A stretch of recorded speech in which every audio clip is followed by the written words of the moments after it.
السلام علیکم خواتین و حضرات، میں ہوں حسیب خان. میرے ساتھ موجود ہیں شکیل چودھری صاحب، آفتاب اقبال صاحب اور چاچا بوٹا چودھری بشیر صاحب اور ایک یوٹیوبر دانیال. آفتاب صاحب، آج ہمارے پروگرام کا ٹاپک تھوڑا سا ذرا حساس ہے، تو اس کے لیے ہم نے فارمیٹ کو بھی کچھ چینج کیا ہے، تو اس لیے شکیل صاحب ول اوپن دا کیس. جی حسیب صاحب شکریہ. آج ہم بات کریں گے چائلڈ ابیوز کے بارے میں، اور اسلام آباد میں ایک این جی او ہے ساحل کے نام سے، اور وہ اس پہ اسٹیٹسٹکس اکٹھے کرتے ہیں بیسیکلی اخباروں سے لے کے. تو یہ اسٹیٹسٹکس جو ہیں میرے خیال میں ٹپ آف دی آئس برگ ہیں، اس لیے کہ ہر کیس رپورٹ نہیں ہوتا.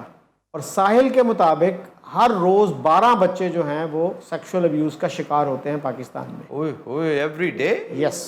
اور سب سے زیادہ کیسز پنجاب میں، اس کے بعد سندھ اور پھر اسلام آباد میں ہوتے ہیں. اس کی بھی وجہ شاید یہی ہے کہ اسلام آباد کی آبادی تو کم ہے، لیکن شاید وہاں اویئرنیس ہے تو لوگ زیادہ کیسز جو ہیں وہ رپورٹ کرتے ہیں.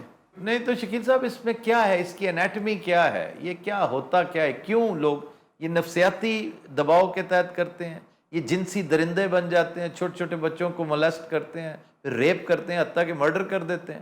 بس ہمارے ملک میں جو ہے وہ جو گھٹن کا ماحول ہے، اس میں لوگوں کو یہی نظر آتا ہے کہ ایزی وکٹمز جو ہیں، اور یہ جو ہیں ریلیٹیوز ہوتے ہیں اور فیملی کے ایکوینٹنسز ہوتے ہیں. آپ کو یاد ہے زینب کیس میں، قصور میں، وہ اس کا ہمسایہ تھا. بالکل. اور میرا خیال ہے مرڈر بھی اس لیے کر دیتے ہیں کہ بعد میں پہچانے جانے کا ڈر ہوتا ہے. اور جس بندے نے یہ جرم کیا تھا اس کے ساتھ بھی زیادتی ہو چکی تھی بچپن میں. جی، یہ وشیس سرکل اسی طرح چلتا ہے. گجرانوالہ میں ایک محنت کش نے اپنے چھوٹے بچے کو مدرسے میں داخل کرایا تاکہ وہ حفظ کر سکے. وہ ایک ماہ کے بعد جب گھر آیا تو بجھا بجھا سا تھا. یہ وہ وائس آف امریکہ کی سٹوری جو تو رات کو اس نے اپنے بڑے بھائی کو بتایا کہ وہاں پہ ایک میرے سینئر نے میرے ساتھ زیادتی کی اور اس کے بعد میرے ٹیچر نے زیادتی کی. تو اس کے بعد وہ باپ جو ہے وہ پولیس اسٹیشن گیا اور پولیس نے وہ کیس درج کرنے سے انکار کر دیا. وہ کیوں شکیل صاحب؟ بس وہ پولیس والے ڈر گئے اور انہوں نے کہا جی کہ یہ چونکہ پرانا کیس ہے تو اس کو اسٹیبلش کرنا مشکل ہوگا. انفرکچوس ہو گیا. انفرکچوس ہو گیا ٹیکنیکل لینگویج میں. تو پھر کچھ نہیں بنا اس کا شکیل صاحب؟ بس کیا بننا تھا اس کا؟ کچھ بھی نہیں. اسی طرح کا کیس ایک جڑانوالہ میں ہوا، پھر لاہور سے ان کے ایک سفارشی پہنچ گئے اور اس طرح ان کی بھی گلو خلاصی ہو گئی. سر، اس طرح کے جو بڑے بڑے کیسز ہوتے ہیں ان کو سزا ہوتے کبھی میں نے تو نہیں دیکھا. آپ کا کبھی اتفاق ہوا؟ ایک مشہور کیس ہوا تھا، وہ بھی ضیاء الحق کے دور میں، پپو مرڈر کیس. جی، وہ آپ نے بتایا تھا. بالکل. وہ پھر اس نے ایک مثال قائم کی تھی کہ انہیں پھانسی پہ لٹکایا تھا، کرین کے ساتھ پھانسی پہ لٹکایا تھا. جی. That happened in camp jail. اور اس کے بعد ایک طویل عرصہ تک اس قسم کی ہینس واردات نہیں ہوئی تھی، لیکن اس کے بعد آپ کے سامنے ہی ہے. جی، اس وقت فوجی حکومت تھی تو اس لیے جلدی سے معاملہ طے ہو گیا تھا. نہیں، فوجی حکومت کا اس سے کوئی تعلق نہیں شکیل صاحب. فوجی حکومت میں ہی 100 بچوں کا قاتل جاوید اقبال پکڑا گیا تھا، یاد ہے نا آپ کو؟ یہ مشرف کا دور ہی تھا، تو اس کا کیس تو انصاف کا ماتم ہی کرتا رہا ہے. یہ تو پھر قدرتی انصاف تھا نا جو جوش میں آیا اور ایک انمیٹ کے ہاتھوں وہ مرڈر ہوا. اور وہ بھی ہو سکتا ہے اس لیے کیا ہو کہ بہت ساری ایویڈنس ختم کرنے کے لیے، بہت سارا کچھ چھپانے کے لیے، لیکن پھانسی نہیں لگا، پروسیکیوٹ نہیں ہوا، ایکزیکیوٹ نہیں ہوا وہ بندہ. جی درست. سر، سوشل میڈیا پہ ایسی ایسی ویڈیوز وائرل ہوتی ہیں اور وہ مجرم صاف دکھائی دے رہا ہے کہ وہ اس کام میں ملوث تھا، وہ آگے سے کہہ رہا ہے کہ چلو آج معاف کر دو، آئندہ نہیں کرتا. اگر مثال قائم کی جائے تو کسی کی مجال ہے کہ یہ آگے بڑھے معاملہ. اور ذلت در ذلت یہ ہے کہ اکثریت کیسز کی تو رپورٹ ہی نہیں ہوتی. جی جی. لوگ ڈرتے ہوئے نہیں جاتے کہ نہیں یار بدنامی ہوگی، اور دوسرا ملنا ملانا کچھ نہیں، اس پہ الٹی بدنامی، الٹی ذلت گلے پڑے گی. جی سر، ہمارے ساتھ چودھری بشیر موجود ہیں. کچھ عرصہ پہلے ان کے ہمسائے میں بھی یہی معاملہ ہوا تھا. جی چودھری صاحب، آواز آ رہی ہے آپ کو؟ آمدی پئی ہے جی. بتائیے وہ کیا واقعہ تھا؟ گل ایویں ہے بھی میرے گوانڈ دے وچ نا ایک چور آ، اس آپ دے نکے جے کزن دے نال زیادتی کیتی. یعنی ایک ہمسایہ آپ کا جس نے اپنے کمسن کزن کے ساتھ زیادتی کی. جی ایویں موڑا شکیل صاحب جویں آندے نے مار کے اس کمان دا سڑ چھڈیا. تو مڑ بچیا کیویں؟ کتیاں بھونک بھونک تے حال دوائی پائی. مڑ آدم گیا تو نہ وچ ویکھیا وال مویا پیا ہے. وہ تو آدھے نو مریا بال چاہ تے لیائے سن. موڑ وچوں کسے سیانے بندے آکھیا سا آمدا پیا نے پانی تا پاؤ چھوڑ دے منہ وچ. تے نیوندراں وجیاں ہوئیاں اونوں این جویں جنگلی جانوراں چھکے درو آیا ہے. ਮੈਨੂੰ ਇਹ ਦੱਸੋ ਬੰਦਾ ਫੜਿਆ ਗਿਆ ਕਿ ਨਹੀਂ? ਫੜਿਆ ਗਿਆ ਪਰ ਉਹ ਮੋੜ ਛੁੱਟ ਗਿਆ। ਨਹੀਂ ਤਾਂ ਛੁੱਟਿਆ ਕਿਵੇਂ? ਉਹ ਆਂਦੇ ਨੇ ਜੀ ਸੁਲਹ ਸਫਾਈ ਹੋ ਗਈ ਸੀ, ਕੋਈ ਪੈਸੇ ਲੈ ਦੇ ਤੇ ਆਪਦਾ ਬਾਹ ਗਏ। ਕਿਵੇਂ ਬਸ਼ੀਰ ਸਾਹਿਬ ਕੋਈ ਐਂ ਪੈਸੇ ਲੈਂਦਾ? ਉਹ ਗਰੀਬ ਹੀ ਇੰਨੇ ਆ ਜੀ, ਮਰੇ ਪਿਆ ਸਨ। ਮੇਰੇ ਕੋਲ ਆਇਆ ਜੀ ਰੋਂਦੇ ਰਵਾਂਦੇ। ਮੈਂ ਆਖਿਆ ਕਾਇਮ ਰਹੋ, ਅਸੀਂ ਤੁਹਾਡੇ ਨਾਲ ਹੈ। ਉਹ ਵਿਚਾਰਾ ਅੱਗੋਂ ਰੋਵਣ ਲੱਗ ਪਿਆ ਵੀ ਰੋਟੀ ਸਾਥੋਂ ਪੂਰੀ ਨਹੀਂ ਹੁੰਦੀ, ਕੋਰਟ ਕਚਹਿਰੀ ਕਿਵੇਂ ਫਿਰਤਾ ਹੈ। वो जो बाप था उसका? हाँ जी, प्यो भी चाचा भी वो सारे रलते आ गए। कोई बेचारा भट्ठे तो लग गया है, कोई मजदूरी करता है कि तुहानू दसिए भी हमें तरलियां ते ने। नहीं तो गल कोई उतो अफसरां तक हुकूमत तक नहीं अपड़ी। वो सारे एक वीडियो आई जिंदे च पुलिस बड़ी हरकत च आ गई। मुड़ अखीर पुलिस ने भी सुलह करवाई तो वीडियो भी गायब हो गई। वीडियो क्या गायब की? उसे खच ने जिस बनाई आई नहीं की वीडियो सी की उस पूरा केस दसिया जी, पूरी कहानी सुनाई सब तो मुड़ किधर गई वीडियो? उन्हें आख्या जी 35,000 रुपया लैके डिलीट चेक की। क्या उस ब्लॉगर ने होर कहे नहीं तो ब्लॉगर हो ही नहीं जेड़ा इसलिए बैठा है दानियाल। ये भैन दा चोट होर केड़ा ओ कोई अकल नूं हत्थ मार ओए बुजुर्गा ओए, कोई शर्म कर ओए। शर्म तो वो करनी आई, चोट पटकी दे। नहीं यार बात सुनो, तुमने ये क्या हरकत की? वो मैं हरकत की करनी भाण, मेरे को एक गलत चीज रिपोर्ट हो गई सी। मैं फिर सोचा यार ज्यादती हैगी, मैं डिलीट करती। गलत चीज की रिपोर्ट हुई? वो ऐस करके भाण मैं शक दी बुनियाद ते वीडियो बनाई सी। यानी तुम्हारे ख्याल में ये जो बंदा है जो इस वक्त बाहर फिर रहा है दंदनाता, ये बेकसूर है? ए मैं नहीं कह रहा कि बेकसूर है, मगर ओनू ये हरकत कर दिया मैं गुनाहगार खाना ते नहीं ना देखिया। ओए होए, तो पहले तुमने छाप क्यों दी? वो बस एवं छाप दी भाण, गलती की थी मैं। क्यों जी, है कि नहीं भैन दे वाली गल? लाना तो तेरी शक्ल ते वो क्या हो गया बशीर साहब, उसे बात तो कर लेने दे, कमाल है। ਉਹ ਗੱਲ ਉਹਨੇ ਘਟਾ ਕਰਨ ਦੇਣੀ ਭਾਵੇਂ ਦੂਸਰੀ ਵਾਰੀ ਉਹਨੇ ਚੋਟ ਦਾ ਜ਼ਿਕਰ ਕਰਤਾ। तो चोट कौन सा कोई बुरी बात है ऐसी, छोड़ो ਯਾਰ ਇਹ ਗੱਲ ਕੋਈ ਉਹਨੇ ਗੰਦੀ ਕੀਤੀ ਭਾਜੀ, ਵਰਨਾ ਤੁਸੀਂ ਨਾ ਹੱਸਦੇ। और यार तुमको कह जो दिया कि गंदी बात नहीं, फिर तुम बकवास बंद क्यों नहीं करते?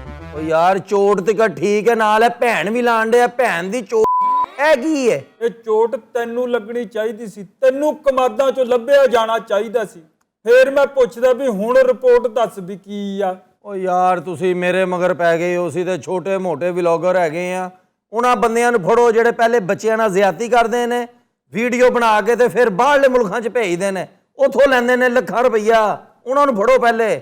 ਆਫਤਾਬ ਸਾਹਿਬ ਤੁਹਾਡੇ ਇਲਮ 'ਚ ਹੈ ਚੀਜ਼ਾਂ ਜਿਹੜੀ ਮੈਂ ਡਿਸਕਸ ਕਰ ਰਹੇ ਹਾਂ? मेरे इल्म में है ने सारियां चीजें, डार्क वेब पे पड़ी हैं ऐसी बेशुमार चीजें, लेकिन तुम ये बताओ कि तुमने 35,000 लेकर वीडियो डिलीट क्यों की? इस तरह क्यों नहीं कहते तुमने मुकमुका कर लिया था? ਉਹ ਭਾਵੇਂ ਇਸ ਮੁਲਕ 'ਚ ਰਹਿ ਕੇ ਮੁਕਮਕਾ ਕਰਨਾ ਪੈਂਦਾ ਹੈ, ਨਹੀਂ ਕਰੋਗੇ ਤੇ ਭੁਗਤੋਗੇ।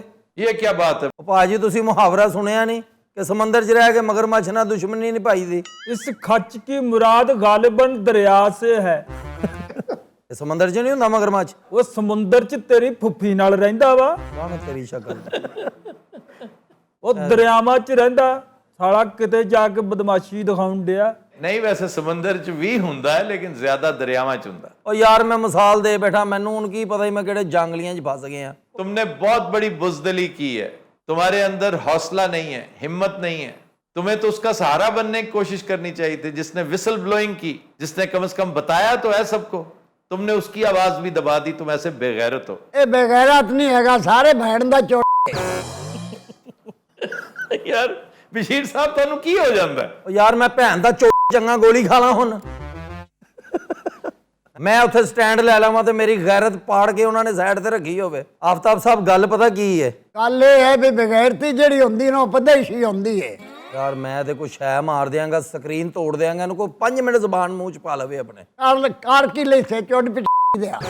ਵੇਖੇ ਕਸਮ ਚਕਾ ਲਾ, ਉਹਦਾ ਸਾਹ ਨਿਕਲਣ ਡਿਆ, ਚੁੱਤ ਪੱਟੀ ਦਾ ਕਹਿ ਗਿਆ। ਇਹਦੀ ਕੰਡੀ 'ਚ ਇਸ ਕਿਸਮ ਦਾ ਦਮਾ ਹੋਇਆ ਕਿ ਤੁਸੀਂ ਸੋਚ ਨਹੀਂ ਸਕਦੇ, ਮਗਰ ਗਾਹ ਲਾ ਸੇ ਬਿਲਕੁਲ ਇੰਜ ਕਰਕੇ ਸਾਹ ਪੱਕਾ ਕਰ ਲੈਂਦਾ ਉਹ। ਤੁਹਾਨੂੰ ਪਤਾ ਜਦੋਂ ਦਾ ਬਸ਼ੀਰ ਭਾਇਆ ਨਾ ਤੁਸੀਂ, ਉਹ ਸਾਲਾ ਚਾਚਾ ਬੂਟਾ ਧੁਰਾਂ 'ਚ ਨਜ਼ਰ ਨਹੀਂ ਆਣ ਡਿਆ। ਉਹ ਮੈਂ ਤਾਂ ਬਸ਼ੀਰ ਸਾਹਿਬ ਦੀ ਜੁਰਤ ਨੂੰ ਸਲੂਟ ਕਰਦਾ, ਤੇਰੇ ਜੇ ਯੱਕ ਨਾਲ ਪੂਰੇ ਤੇ ਉਤਰਦੇ ਨੇ। ਓਏ ਹੋਏ ਹੋਏ ਮਾਨਣਾ ਮੈਂ ਤਾਂ ਤੇਰੇ ਅਰਗਿਆਂ ਅੱਗੇ ਕੋਈ ਚੀਜ਼ ਨਹੀਂ। ਯਕੀਨ ਕਰੋ मैं तो एक शरीफ आदमी हूँ। तेरी ਲਈ ਆਓ ਬਸ਼ੀਰ ਸਾਹਿਬ ਵਰਗੇ ਬੰਦੇ ਪਏ ਆ। यार प्लीज आप क्या कर रहे हो चाचा? प्लीज प्लीज ਓਏ ਇਹਨਾਂ ਨੂੰ ਛਿੱਤਰ ਮਾਰ ਕੇ ਕੱਢੋ ਸਟੂਡੀਓ ਚੋਂ ਪਲੀਜ਼। ਯਾਰ ਇੱਕ ਲਫ਼ਜ਼ ਇਹਨਾਂ ਦਾ ਐਸਾ ਨਹੀਂ ਹੈਗਾ ਬਈ ਜਿਹੜਾ ਬੰਦਾ ਕਿਸੇ 'ਚ ਬਹਿ ਕੇ ਸੁਣ ਲਵੇ। ਅਜੇ ਜੀ ਸ਼ਕਲ ਹੈ ਨਾ ਤੇਰੀ ਚਿੱਟੀ ਗੋਰੀ, ਮੈਨੂੰ ਲੱਗਦਾ ਹੈ ਕਿ ਤੇਰੇ ਨਾਲ ਵੀ ਇਹ ਜਿਹਾ ਕੰਮ ਹੋਇਆ ਹੈ ਜਿਹੜਾ ਤੂੰ ਨੱਪਦਾ ਫਿਰਨਾ ਹੈ। ਭਾਜੀ 3 ਵਾਰੀ ਮੈਂ ਇੱਕ ਗੱਲ ਕਰਨ ਦੀ ਕੋਸ਼ਿਸ਼ ਕੀਤੀ ਹੈ, ਮੈਨੂੰ ਪੈ ਗਏ ਨੇ ਵਿੱਚੋਂ, ਠੀਕ ਹੈ। ਮੈਂ ਤੁਹਾਨੂੰ ਇਹ ਕਹਿਣਾ ਚਾਹ ਰਿਹਾ ਕਿ ਅਸੀਂ ਆ ਛੋਟੇ ਮੋਟੇ ਵਲੌਗਰ, ਇਹ ਜਿਹੜੇ ਕ੍ਰਾਈਮ ਕਰਦੇ ਨੇ ਨਾ, ਖੁਦਾ ਦਾ ਨਾਂ ਜੀ ਇਹਨਾਂ ਚੋਂ ਸਿਰਫ 4-5 ਤੁਸੀਂ ਚੌਂਕ 'ਚ ਟੰਗਣੇ ਨੇ। ਇਸ ਮੁਲਕ 'ਚ ਇਸ क्राइम ਦਾ नाम निशान खत्म हो जाएगा, गल याद रखना मेरी। यार दानियाल, मैं तुम्हारे जज्बे की तारीफ करता हूं, लेकिन तुम अपनी बात करो, तुम छोड़ो उन्हें। तुमने उस 35,000 रुपए को ठुड्डा मारा होता, तुमने ये कहा होता कि नहीं अगर मैंने आज लगा दी है तो मैं इस पे कायम हूं और मैं इस 35,000 पे लानत भेजता हूं, तुम सुरखरू होते। भाजी मेरे कल्ले तिकड़ दी गल हुंदी, मैं कसम चुका लो कदी नहीं सी लानी। छोटे छोटे बच्चे ने, बीवी मेरी ने पैरों 'ਚ दुपट्टा सुੱਟਦਾ ਕਿ ਤੁਹਾਡੀ ਜਾਨ ਨੂੰ ਖਤਰਾ ਹੈ, ਤੁਹਾਡੀ ਮਿਹਰਬਾਨੀ, ਬੱਚੇ ਕਿੰਨੇ ਪਾਲ ਲੈਣੇ। ਉਹ ਭਾਜੀ ਮੈਂ ਗਰੀਬ ਆਦਮੀ ਆ, ਕੈਮਰਾਮੈਨ ਮੈਂ ਲਹਿਦਾ ਰੱਖਿਆ ਹੋਇਆ, ਮਾਈਕ ਇੱਕ ਰੱਖਿਆ ਹੋਇਆ, 3 ਮਹੀਨੇ ਦੀ ਉਹਦੀ ਤਨਖਾਹ ਸੀ ਵਿਚਾਰੇ ਦੀ, ਸੋਹਣਾ 35 ਆਇਆ, 30 ਉਹਨੂੰ ਦਿੱਤਾ, 5 ਜੇਬ 'ਚ ਪਾਇਆ। ਮੈਂ ਕੰਮ ਹੀ ਨਹੀਂ ਕਰਨਾ ਆਇੰਦਾ। ਉਹ ਸਾਲਿਆ ਤੇਰੇ ਨਾਲੋਂ ਤਾਂ ਤੇਰਾ ਕੈਮਰੇਮੈਨ ਸਹੀ ਆ ਜਿਹੜਾ 30 ਲੈ ਗਿਆ, 5 ਤੂੰ ਲੈਣ ਡਿਆ। 3 ਮਹੀਨੇ ਦੀ ਤਨਖਾਹ ਸੀ ਉਹਦੀ। ਓਏ ਚਾਚਾ ਬੂਟੇ ਚੁੱਪ ਕਰਕੇ ਬਹਿ ਯਾਰ, ਤੂੰ ਗੱਲ ਵੱਡਿਆਂ ਦੀ ਹੋਣ ਡਈ। ਵਾਲਾ ਨੂੰ ਹਲਾਲ ਰਿਜ਼ਕ ਖਵਾ ਹੈ ਖੁਦਾ। यार बशीर साहब गाल ना करो प्लीज। ਉਹ ਨਹੀਂ ਕੱਢਣ ਦਿਓ ਭਾਵੇਂ ਉਹਨੂੰ, ਉਹ ਹੁਣ ਸਹੀ ਗੱਲ ਵੀ ਕਰੇ ਨਾ, ਉਹਦੀ ਉਹ ਸਹੀ ਗੱਲ ਪਿੱਛੇ ਚੱਲ ਜਾਂਦੀ, ਪਿੱਛੋਂ ਗਾਹ ਲੱਗੇ ਆ ਜਾਂਦੀ। यार तू मेरी गल सुन, ਇਹੋ ਜੀ ਗੱਲ ਕਰਕੇ ਹਮਦਰਦੀ ਨਹੀਂ ਲੈ ਸਕਦਾ ਤੂੰ ਮੁਜਰਮ ਹੈਗਾ। ਤੂੰ ਪਹਿਲੇ ਇੱਕ ਚੀਜ਼ ਛਾਪੀ, ਤੂੰ ਉਹਨਾਂ ਨੂੰ ਅਟਰੈਕਟ ਕੀਤਾ, ਤੇਰੇ ਨਾਲ ਉਹਨਾਂ ਨੇ ਮੁਕਮੁਕਾ ਕੀਤਾ, ਤੂੰ ਕੀਮਤ ਵਸੂਲ ਕੀਤੀ, ਸਾਈਡ ਤੇ ਹੋ ਗਿਆ, ਫਿਟੇ ਮੂੰਹ ਇਸ ਸਾਫਤ ਦਾ। लानत है ऐसी साफत पे। ਹੋਰ ਕੁਝ ਕਰ ਲੋ, ਲਾਨਤ ਫਿੱਟੇ ਮੂੰਹ, ਉਹਨਾਂ ਦੀਆਂ ਗਾਲਾਂ ਮੈਂ ਯਾਰ ਰਿਪੀਟ ਨਹੀਂ ਕਰ ਸਾਰਾ ਜ਼ਮਾਨਾ ਆਖਦੀ ਤੈਨੂੰ ਚੁਦਾਕਲ। ਠੀਕ ਹੈ ਜੀ।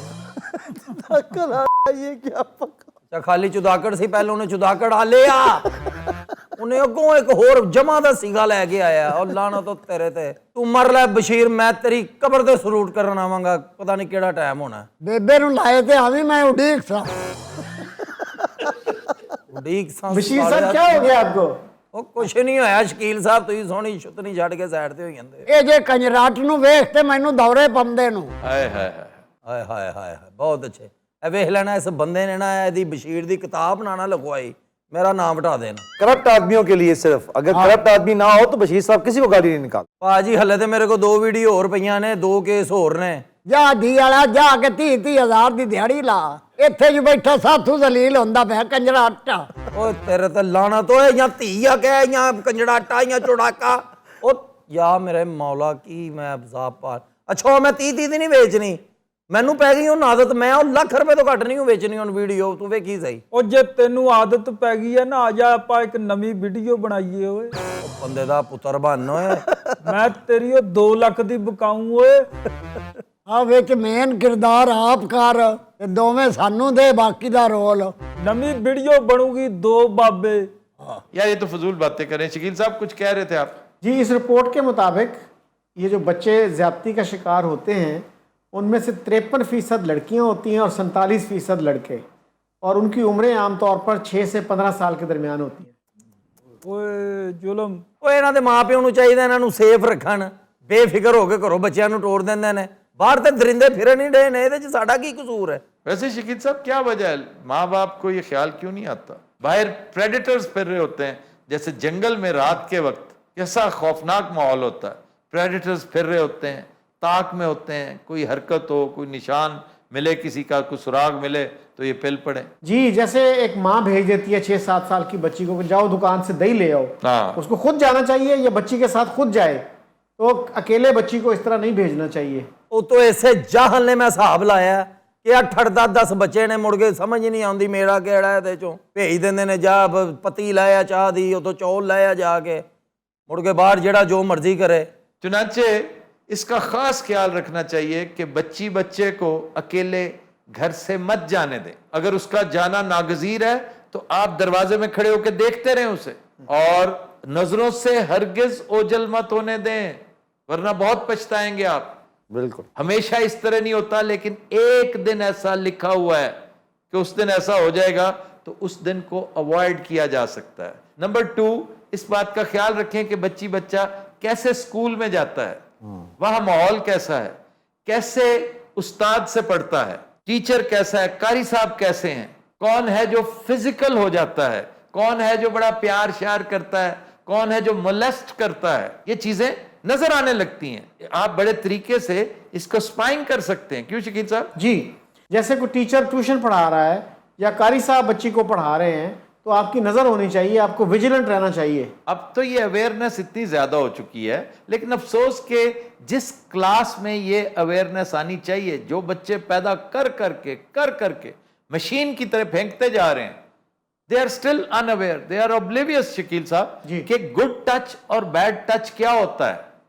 इसकी जिस तरह पोलियो के टीके लगाते हैं ना, इन कमबख्तों को चाहिए कि ट्रेनिंग दें, इन्हें बताएं, घर घर जाके बताएं कि बीबी अपने बच्चों में इस चीज की अवेयरनेस क्रिएट करें कि गुड टच क्या होता है, बैड टच क्या होता है। और किसी अजनबी से कोई चीज लेके ना खाएं बच्चे। एक स्ट्रेंजर के साथ बात नहीं करनी भी जी, खाना तो बहुत दूर की बात है। अमेरिका में आप किसी आम बंदे से बात करके देखे छोटा, वो कह देता है यू आर अ स्ट्रेंजर। फिर एक मैकेनिज्म होता है कंप्लेंट का। जिस तरह हमारे गली मोहल्लों में हमें पता ही नहीं होता कि अगर पानी नजर आ रहा है सड़कों पे, गलियों पे, किसको जाके बताना है, किसकी जान को रोना है। इसी तरह हमें पता ही नहीं होता, खास तौर पर इस सोसाइटी, इस कैटेगरी, इस स्ट्राटा को पता ही नहीं होता कि बच्चों को ट्रेनिंग देनी है कि बच्चे अगर इस तरह की चीज नोटिस करो तो फौरन इत्तला देनी है, पेरेंट्स को बताना है, बड़े भाई बहन को बताना है। जैसे गुजरांवाले वाले ने अपने बड़े भाई को आके बताया ना, वो सेंसिबल बच्चा था। आम बच्चा सेंसिबल नहीं होता, ये पेरेंट्स एजुकेट करते हैं और ये इनफॉर्मली एजुकेट किया जाता है। ये पेरेंट्स ने करना है, कोई और आके नहीं करेगा। बिल्कुल बिल्कुल सही। तो हमारे यहाँ कोई केयर ही नहीं की जाती कि बच्चों को, बच्चे तो बच्चे होते हैं, छोटे होते हैं, उन्हें एजुकेट करना है कि इकट्ठे किस तरह रहना है, इकट्ठे कैसे सोना है, कैसे इकट्ठे नहाना है। हमारे नजदीक तो नहीं जी, बच्चे हैं, बहन भाई हैं, अब उनमें ओ भाई खुदा का नाम लो, तुम्हारी ड्यूटी है ये, तुम्हारे फराइज मनसबी में शामिल है ये। हालांकि हर चीज मोबाइल पे मौजूद है, एजुकेशन के लिए ट्यूटोरियल्स पड़े हुए हैं, लेकिन ये भी तो देखें कि जलालत का सामान मोबाइल पे कितना पड़ा हुआ है जी। ये वो बच्चे नहीं जो आज से 50 साल उधर हुआ करते थे, ये डिफरेंट जनरेशन है। बिल्कुल। ਉਹ ਇੱਕ ਜਿਹੜੇ ਬੱਚੇ ਸਕੂਲਾਂ ਚੋਂ ਲੈ ਕੇ ਆਉਂਦੇ ਆ, ਜਿਹੜੇ ਛੱਡਣ ਜਾਂਦੇ ਆ, ਇਹਨਾਂ ਦਾ ਵੀ ਖਿਆਲ ਰੱਖਣਾ ਚਾਹੀਦਾ। ਇਹਨਾਂ ਦੀ ਵੀ ਪੁੱਛ ਦੱਸ ਕਰਨੀ ਚਾਹੀਦੀ ਹੈ। ਮਹੀਨੇ ਬਾਅਦ ਸਿਰਫ ਪੈਸੇ ਲੈਣ ਆਉਂਦੇ ਆ। बिल्कुल ठीक है, बिल्कुल ठीक। ये बहुत अहम बात की है चाचा ने। ਬਸ਼ੀਰ ਸਾਹਿਬ ਤੁਹਾਡੇ ਕਿੰਨੇ ਬੱਚੇ ਨੇ? ਤੂੰ ਬਹਿਣ ਦੇਣੀ ਹੈ ਪੁੱਛ ਤੇ। ਠੀਕ ਹੈ।